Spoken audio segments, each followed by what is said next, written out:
What's going on, everybody? Welcome back to the Art Shack. So here's a drawing that I did. It's on the Northern Lights, which is also known as the Aurora Borealis, which tend to happen more towards the poles of the Earth.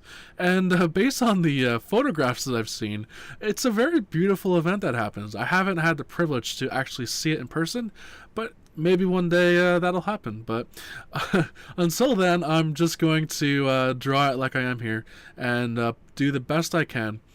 And it was pretty interesting trying to pull off the Northern Lights effect. I had to pull out all the stops and really just kind of experiment and play with it on the spot and see what I could come up with. And I thought it came out really well. This is, I think, one of my more favorite oil pastel drawings that I've done, definitely. So hopefully you will all enjoy it as well.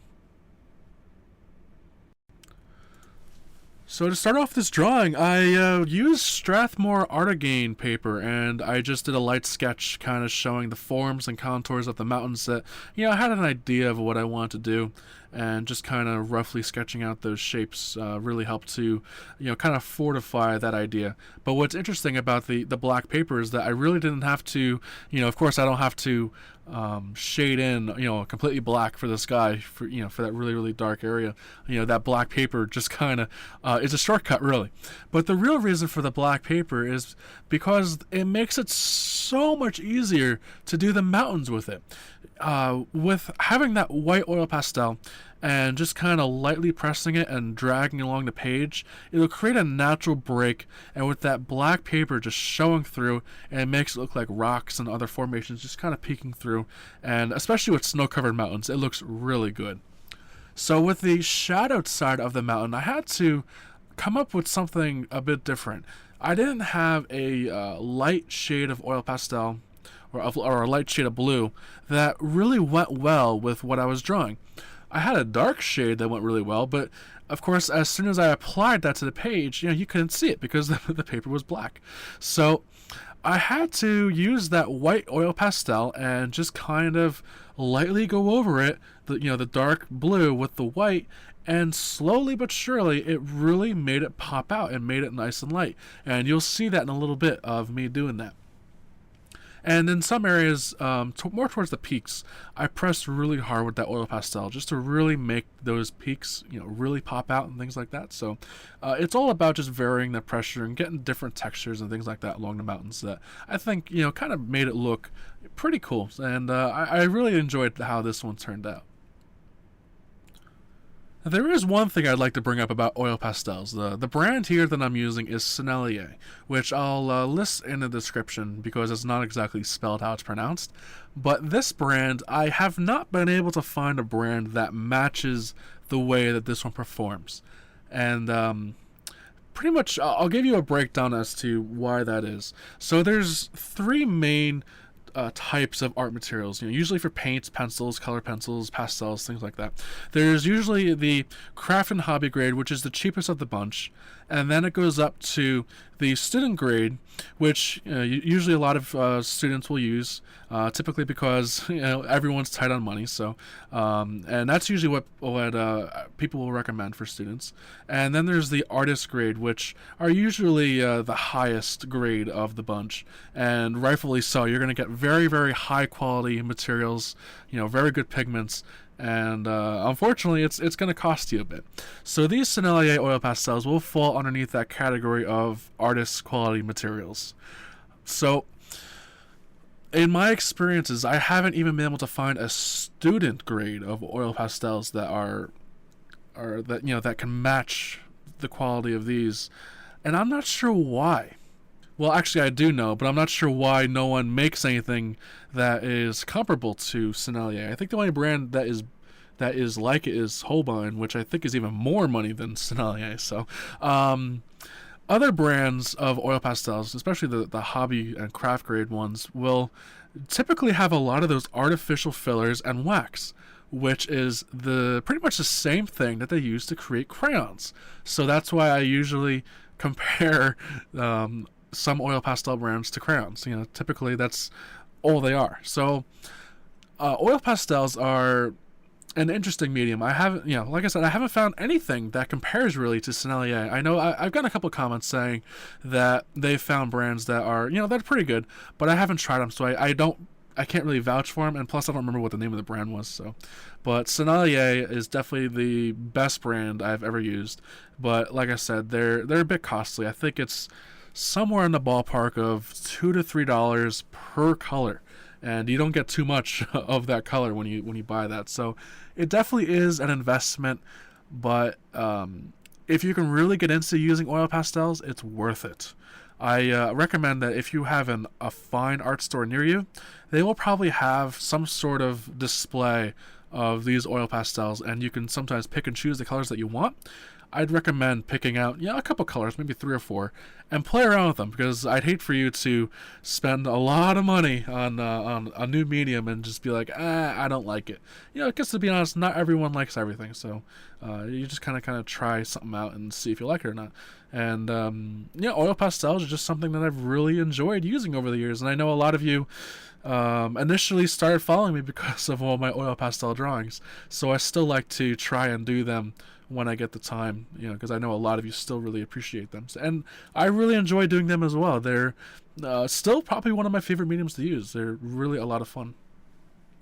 So getting back to the drawing here, I'm doing a bit of the reflections in the lake, and I'm doing these reflections for the tree line that I'm going to be eventually adding into this drawing. But I did the same thing for the water line as I did for the shadowed side of the mountain, as I used a dark shade of blue and used some white on top of that just to kind of lighten it up a little bit. And I'm using just a blending stump to really blend things out and just kind of make things pop out a little bit. So there's something new that I tried with oil pastels that I've never tried before. I have a can of fixative that is for Sennelier oil pastels, and I believe it was on the can, or someone suggested it or something. I forget which, because it's been a while since I've heard this, but it mentioned that you can use that can of spray so that you can spray the drawing and use it as a new layer, kind of similar to how in Photoshop you have that button for new layer. So it's kind of like that. But the main thing what I'm getting at here is that oil pastels, even though that they're really good, a lot of fun to use, they have a limit to the amount of layers that you can add before it starts to get really muddy and things just get really bad really quick. So in the most case, it's about 2 layers before it just stops working completely. So to kind of remedy that, you can spray the drawing, wait about 15-20 minutes, until it's fully dried, and then you have a new layer which you can start adding in new tones and things like that. I did this to kind of reinforce the shadowed areas, and I also added in some black oil pastel just to add a bit more of the texture back in. So it really came to my advantage, and this is the first drawing that I was able to fully use that effect in, so it really came out well. And as I was talking about that, I just started drawing in some of the northern lights, which I was really kind of hesitant to start, because as soon as you add that oil pastel, there's really no going back. But what's really nice about the Sennelier oil pastels is that even though I only applied very little oil pastel in that line, oil pastels, or the Sennelier ones at least, will blend like nobody's business. It's unbelievable. Just taking that blending stump and how far you can really push that oil pastel. It's really good. So as I was drawing them in, I used a very intense blue shade, as you can see. But then, I was like, what, let's add a bit more color. So I added in a bit of purple, a bit of green, and I think there might be a bit of yellow mixed in there somewhere. But I just wanted to add in a bit of color just to, kind of make it a bit different and make it pop out a bit more. As you can also see, that I also just started on the trees, and I initially wanted to make the trees a dark green, and you can see that I just added a dark green line for those trees just to kind of remind myself where they're going to be. And in the background, I'm just using black for those distant trees, and I'm literally just making some up and down lines like I usually do, just for those distant trees. I try not to add too much detail into them, mainly because they're pretty far away, and more times than not, if you have some structure or some object far away, you're not going to really see too much detail to it. So that's why I kind of keep that to a minimum. For the larger trees in the foreground, I decided against the dark green. I really didn't have a green that was potent enough and dark enough to really get the effect that I wanted, so I just decided to go with straight black.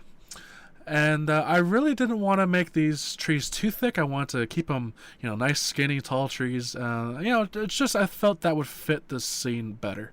But if you decide to go along with this drawing, feel free to draw in anything that you want. So, I mean, you can even add in a bit of, a small house or a cottage or something like that, and really kind of turn it into a real Bob Ross inspired drawing. So, I also decided to add in a bit of snow on top of these trees, just to kind of make it look like that winter wonderland type piece, because what is a winter snow scene without snow on the trees, So I really wanted to pull that off, and I did the same thing like I did on the mountains, and just lightly, put lightly pulled on that white oil pastel just to kind of make it break a lot while I was doing that, just to, not to put too much snow on it, but, to give it that effect. And I also decided to add a bit more white into the northern lights, and that line I made sure to put in carefully because I wanted to make a nice crisp bottom line to it while having the tops, kind of blend up into the sky, something like that. And this was a last minute change I decided to do, or just to kind of add to it and make it look a little bit cleaned up. And for the foreground, it's just I didn't really put too much thought into it. I just took that white oil pastel and just kind of went to town with it, and that's how that one turned out. I think all in all, this one was probably one of my more favorite oil pastel drawings that I've done. It's always fun to experiment with them and see what you can kind of do. And oil pastels, I think, are still one of my favorite mediums that I've ever tried before.